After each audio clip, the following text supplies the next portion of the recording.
friends, it's Kari from the Alfred Homestead, and today we are making apple scrap vinegar the easy way. So I have two ways that we make this a little bit easier on us. Number one is I use a briner. So these come in various sizes. It's actually called the briner, very original.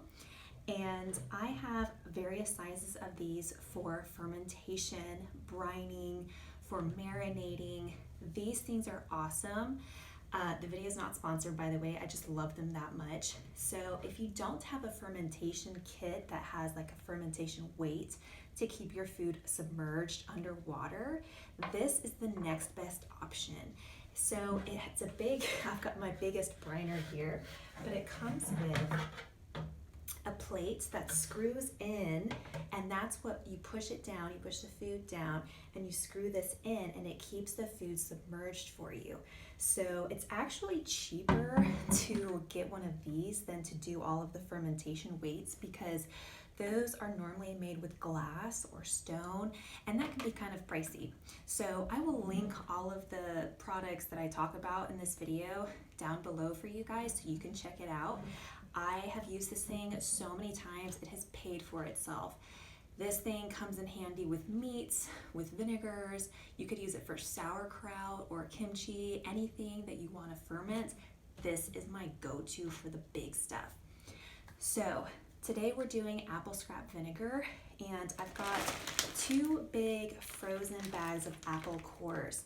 Now, if you're like me and you've just been eating fresh food, fresh fruit, whether that's pears or peaches, you can save the pits or the cores in freezer bags. Keep them in the freezer until you have enough to make a nice big batch. I would recommend you have at least a couple of pounds, because otherwise you're going through this whole process and it takes a long time. So I recommend having at least a couple of pounds. Now, the second way we're gonna make this easy is because most people would say when you make your apple scrap vinegar, just have a bunch of sugar water on hand and then see how much water you need to submerge your foods with. No, we're gonna do it easier than that. What we're gonna do is directly take our apple cores and we're gonna put it directly in our bucket dry. And then we're gonna put water in it. Not sugar water, just regular water, to see exactly how much sugar water we need. In this way, we're not wasting our time with, oh no, we didn't make enough water to submerge the food with, or B, oh, we've got way too much sugar water, now we're wasting. So let's do that first. You don't have to weigh your apples or anything. I'm just gonna put this in the briner.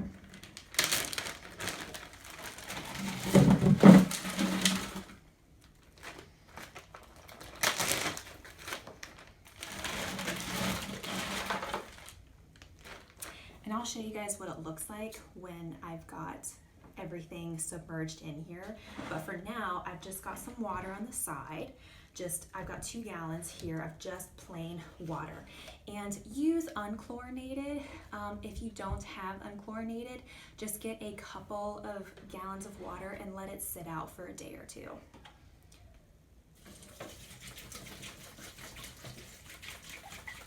So I'm just gonna keep an eye on this. We want it just to cover the apples.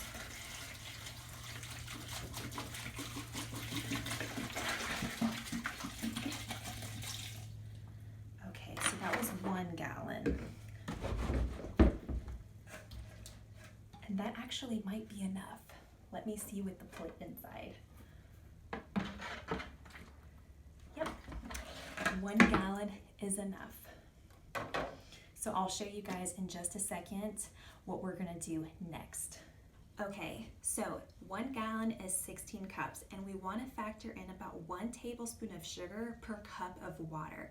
So now we know exactly how much sugar to put in. So I've got 16 tablespoons of sugar, or 1 cup, and I'm just gonna put this in the briner. I'm just gonna give it a nice stir. Now this helps if you use warm water just to get it to dissolve. And I also just wanted to point out, if you have a vinegar mother already from another batch of vinegar that you made, go ahead and throw that in here, or even just a piece of it.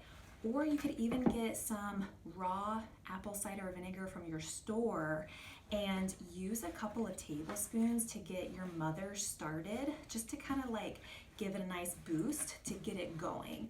However, for today, I'm just going to show you how easy it is to make it without having your own mother on hand. And I will show you what it looks like in a little bit. I'll have a clip from my previous batch so you guys can take a look at it. But let me get this all in here. It doesn't have to be perfect, you guys. The sugar is just going to help the bacteria and the yeast get going. Okay, this is what it looks like. Just going to push it down. Just get all of that down. All right, and you might need to just wiggle some room in there, but that's pretty much what it looks like. Now you can skim all of this off, and I will do that. So I'm just gonna get some of these little floaties out of the way. You don't have to be perfect about it. I just wanna get some of that excess off. Now I'm just gonna take an old towel and throw it over. Okay, so now that we have our briner set up, go ahead and just leave it in a cool area, in a cool dark area for 2 weeks. After 2 weeks, you're gonna go ahead and take all of these solids out. And then you're gonna leave the liquid again with just a breathable top. You're gonna let it alone and let it ferment until it's ready. And that might take anywhere from 3 months to 6 months, depending on how acidic you want your vinegar to be. So I actually will insert a clip here. So after 6 weeks, this is what the vinegar mother should look like. You will see a floating mother on the top. This is not mold. This is the mother. This is exactly what you want to see. That means success. You have created vinegar. As long as that mother is there, your vinegar should be perfect to use. Okay, you guys, I hope you enjoyed that video about how to make apple scrap vinegar. Don't forget to like and subscribe for more videos like this. And if you have other fruit scrap vinegar ideas that you've tried before, leave them down in the comments so everyone can see. All right, you guys, I'll see you guys next time.